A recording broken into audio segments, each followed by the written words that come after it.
Imaginez un instant que vos 60 000 milliards de cellules attendent votre signal pour enfin cesser de lutter contre le monde et commencer à travailler pour vous. Se choisir, ce n'est pas s'isoler du monde, c'est enfin décider d'habiter pleinement sa propre demeure biologique, l'instant précis où un être humain décide, non par égoïsme, mais par nécessité vitale. De se placer au sommet de ses priorités déclenche une cascade de transformation qui dépasse de loin la simple sphère.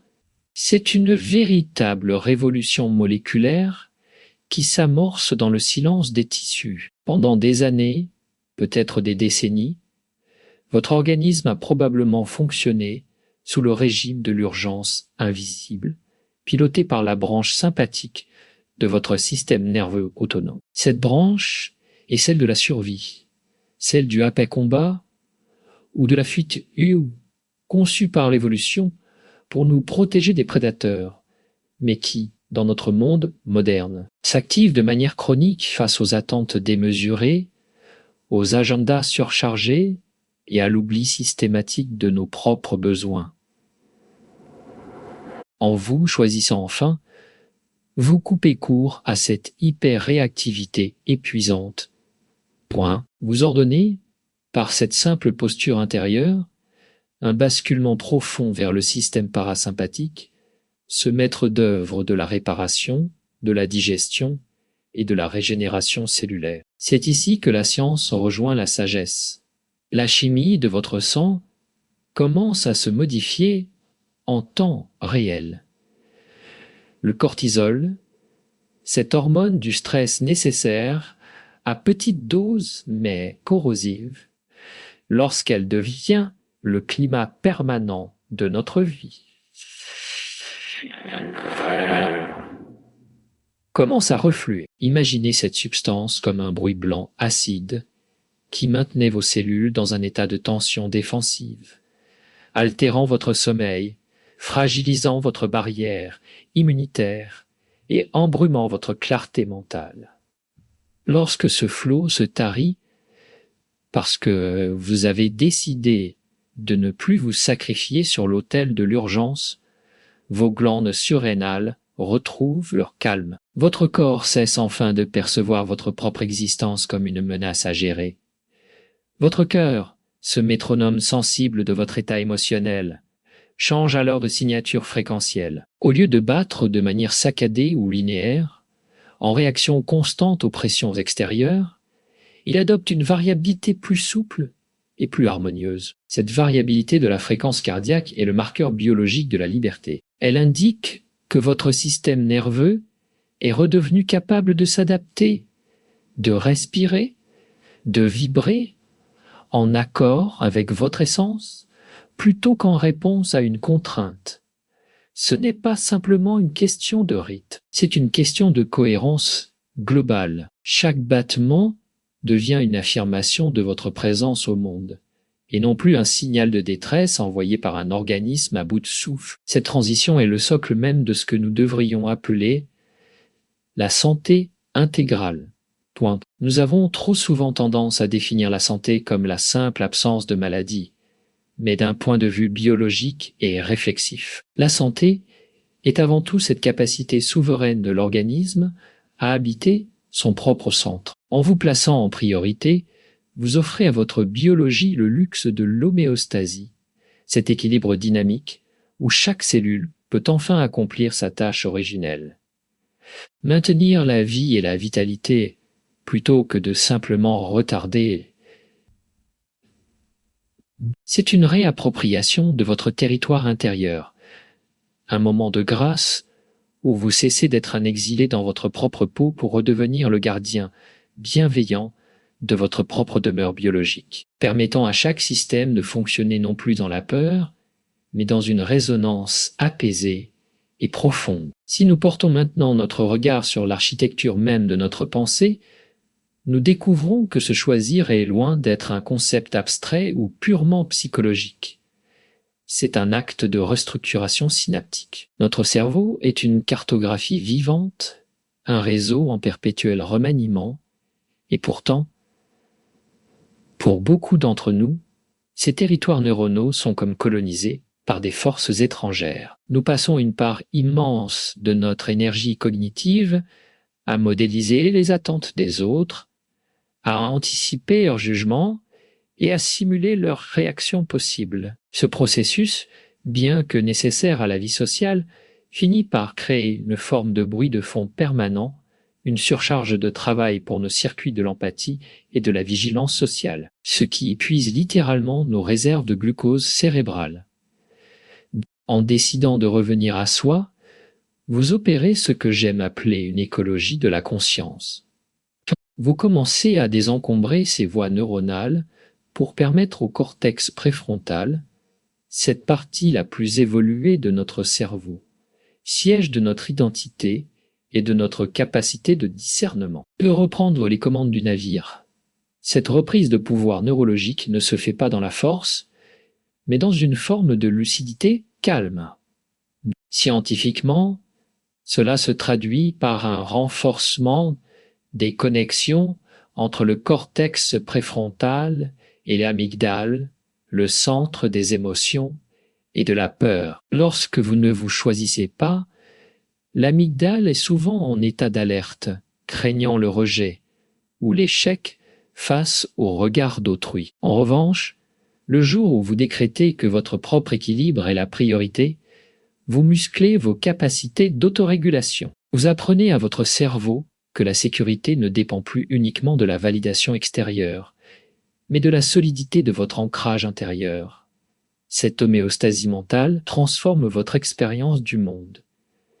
Les informations ne sont plus traitées à travers le filtre déformant de la culpabilité ou de la peur, mais avec une clarté nouvelle. C'est une forme de ménage synaptique où vous cessez de nourrir les circuits de la réaction pour privilégier ceux de l'action réfléchie.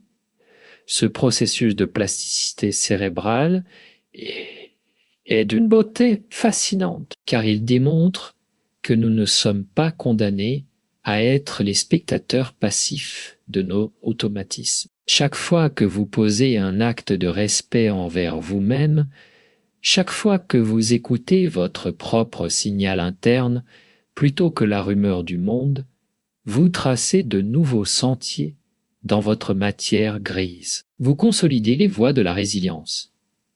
Petit à petit, ce qui demandait un effort devient une seconde nature. Votre esprit, libéré de la surveillance constante de l'image de soi, peut enfin consacrer ses ressources à la créativité, à la contemplation et à une présence réelle. Vous n'êtes plus une simple antenne captant les fréquences des autres, mais vous devenez l'architecte d'un espace mental souverain, un sanctuaire cognitif, où la pensée peut enfin se déployer, sans entrave, dans le respect profond de sa propre écologie. Il existe une dimension encore plus intime de notre existence, un sanctuaire microscopique où se joue la partition de notre vitalité, le cœur de nos cellules et le déploiement de notre code génétique. On a longtemps cru que notre ADN était un destin immuable, un livre scellé à la naissance dont nous ne serions que les lecteurs passifs. Pourtant, la science de l'épigénétique nous révèle aujourd'hui une vérité bien plus profonde et porteuse de responsabilité. Nous sommes, par nos choix et notre état intérieur, les éditeurs de notre propre biologie. Lorsque vous décidez enfin de vous choisir, vous n'accomplissez pas seulement un acte psychologique, vous envoyez un signal moléculaire qui agit comme un interrupteur sur vos gènes. Ce basculement vers le respect de soi modifie l'expression génétique de manière tangible, notamment en ce qui concerne la réponse inflammatoire et l'immunité, vivre dans l'oubli de soi.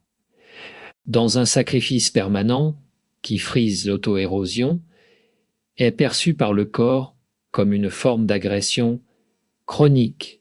Point. Pour vos cellules, le fait de nier vos besoins fondamentaux n'est pas différent d'une blessure physique ou d'une infection. Cela déclenche une alerte biologique qui maintient un niveau d'inflammation sourde dans l'ensemble de vos tissus. En revanche, Le jour où vous décrétez que votre bien-être est une priorité non négociable, vous amorcez une désescalade chimique.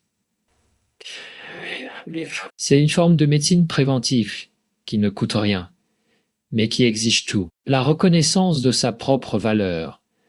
Nous devons concevoir l'être humain, non pas comme une machine fixe, mais comme un flux biologique en perpétuel devenir. En vous choisissant, vous orientez ce flux vers la reconstruction plutôt que vers l'usure. Vos mitochondries, ces petites usines énergétiques au sein de vos cellules, fonctionnent avec une efficacité renouvelée lorsque le signal global n'est plus celui de la survie, mais celui de l'épanouissement. La dopamine, ce neurotransmetteur de la récompense et de la motivation, ne s'allume plus seulement pour des succès extérieurs et éphémères, mais pour célébrer la cohérence entre qui vous êtes et ce que vous faites. Cette harmonie biochimique renforce votre barrière immunitaire, rendant votre corps moins vulnérable aux assauts du monde extérieur. Vous ne vous contentez plus de résister à la vie, vous collaborez avec elle, transformant votre terrain biologique en un terreau fertile, où la santé peut enfin s'enraciner durablement, car repose sur le respect sacré des besoins de l'organisme qui vous porte. Il existe une méprise profonde, presque culturelle, qui voudrait que l'acte de se choisir soit une forme de retrait, un désengagement égoïste envers autrui. Si nous observons la mécanique de nos interactions à travers le prisme des neurosciences sociales, nous découvrons un paradoxe fascinant. C'est précisément en habitant pleinement notre propre centre que nous devenons véritablement capables de rencontrer l'autre. Pour que nos neurones miroirs, ces sentinelles de l'empathie qui nous permettent de refléter et de comprendre les émotions d'autrui, fonctionnent avec une justesse chirurgicale. Ils ont impérativement besoin d'un socle de stabilité intérieure. Si vous arrivez vers l'autre en état de déshérence biologique, avec des réserves d'énergie épuisées et un esprit fragmenté par l'oubli de soi, votre système nerveux n'est plus en mesure de pratiquer une empathie saine. Il ne fait que subir une contagion émotionnelle. Au lieu d'offrir une écoute, vous vous noyez dans l'émotion de l'autre parce que vous n'avez plus de rive où vous tenir. Se choisir, c'est construire cette rive. C'est s'assurer que le miroir que nous tendons au monde n'est pas fêlé par nos propres carences. La générosité, lorsqu'elle s'exerce au détriment de notre propre intégrité, devient une simulation coûteuse sur le plan métabolique. Le cerveau consacre alors une énergie phénoménale à maintenir les apparences de la disponibilité sociale, alors que les signaux internes crient à la famine. C'est ce que l'on pourrait appeler le yabar, par soustraction. On offre un morceau de soi que l'on ne peut plus se permettre de perdre, ce qui génère, à terme, une amertume biochimique pointue. À l'inverse, celui qui a pris le temps de cultiver sa propre vitalité, de respecter ses cycles de repos et ses besoins fondamentaux, pratique un yoga par rayonnement, bon par rayonnement, yo. Il ne s'agit plus de diviser un gâteau qui s'amenuise, mais de laisser déborder un réservoir qui est maintenu plein par une autogestion consciente. Dans cette configuration, votre présence devient biologiquement dense et rassurante. Votre interlocuteur capte, de manière infraconsciente, que vous n'êtes pas en train de mendier sa validation ou de vous épuiser à lui plaire, mais que vous êtes une source de stabilité autonome. Il faut comprendre la loi de la diffusion biologique. Nous sommes des émetteurs constants de signaux physiologiques. Par le biais de la micromimique faciale, de l'inflexion de la voix et même de la cohérence de notre rythme cardiaque, nous informons le système nerveux de ceux qui nous entourent de notre état de sécurité ou de menace. En vous choisissant, vous stabilisez votre propre émission. Vous devenez un pôle de calme dans la tempête des interactions humaines, un régulateur externe pour vos proches, vos enfants ou vos collègues. C'est ici que réside la plus haute forme d'altruisme, Devenir quelqu'un dont la simple présence, parce qu'elle est en paix avec elle-même, aide les autres à réguler leur propre stress. En cultivant votre propre jardin intérieur avec une discipline bienveillante, vous ne vous contentez pas de faire fleurir vos propres fleurs, vous modifiez le microclimat de tout votre entourage, prouvant que la bienveillance envers soi est le moteur le plus puissant de la santé collective. Finalement, se choisir avant tout constitue l'ultime réconciliation métaphysique avec notre condition de vivant, un acte de souveraineté qui transforme radicalement notre rapport à l'existence. C'est l'acceptation profonde et viscérale que nous ne sommes pas des machines productives, des fonctions sociales ou des rôles destinés à être consumés par les exigences du monde extérieur, mais des organismes sensibles, complexes et magnifiques. Dans le tumulte de nos vies modernes, nous oublions souvent que notre conscience est logée dans un corps qui possède ses propres lois, ses propres rythmes et ses propres silences. Choisir, c'est décider d'écouter enfin ce murmure intérieur, cette interoception fine qui nous rappelle que nous avons besoin de lenteur, de lumière et de soin pour que notre potentiel biologique puisse s'épanouir pleinement. Cette introspection nous mène à comprendre que la santé n'est pas une performance à atteindre, un chiffre sur une balance ou une norme médicale à respecter, mais une qualité de présence, une manière d'habiter chaque seconde avec une attention bienveillante et une curiosité sans jugement. C'est ici que la science de l'être rejoint la philosophie de la vie dans une harmonie parfaite. En alignant votre volonté consciente sur vos besoins physiologiques fondamentaux, vous mettez fin à la guerre civile qui fait rage trop souvent entre votre esprit et votre chair. Trop souvent, notre volonté s'érige en tyran, forçant le corps à ignorer sa fatigue, à étouffer ses douleurs et à mépriser ses alertes, pour satisfaire une image de soi ou une attente extérieure. En cessant ce combat inutile, vous entrez dans une danse fluide avec votre propre nature, une forme de coopération biologique où l'esprit devient le partenaire du corps plutôt que son geôlier. Chaque décision, prise dans le respect de votre propre intégrité, devient alors un acte de gratitude envers la vie qui vous traverse. Une célébration de cette architecture moléculaire qui travaille sans relâche pour vous maintenir dans le monde. Ce n'est pas une quête de perfection, mais une quête de justesse. La santé devient alors ce sentiment d'adéquation totale entre ce que nous ressentons, ce que nous pensons et ce que nous faisons.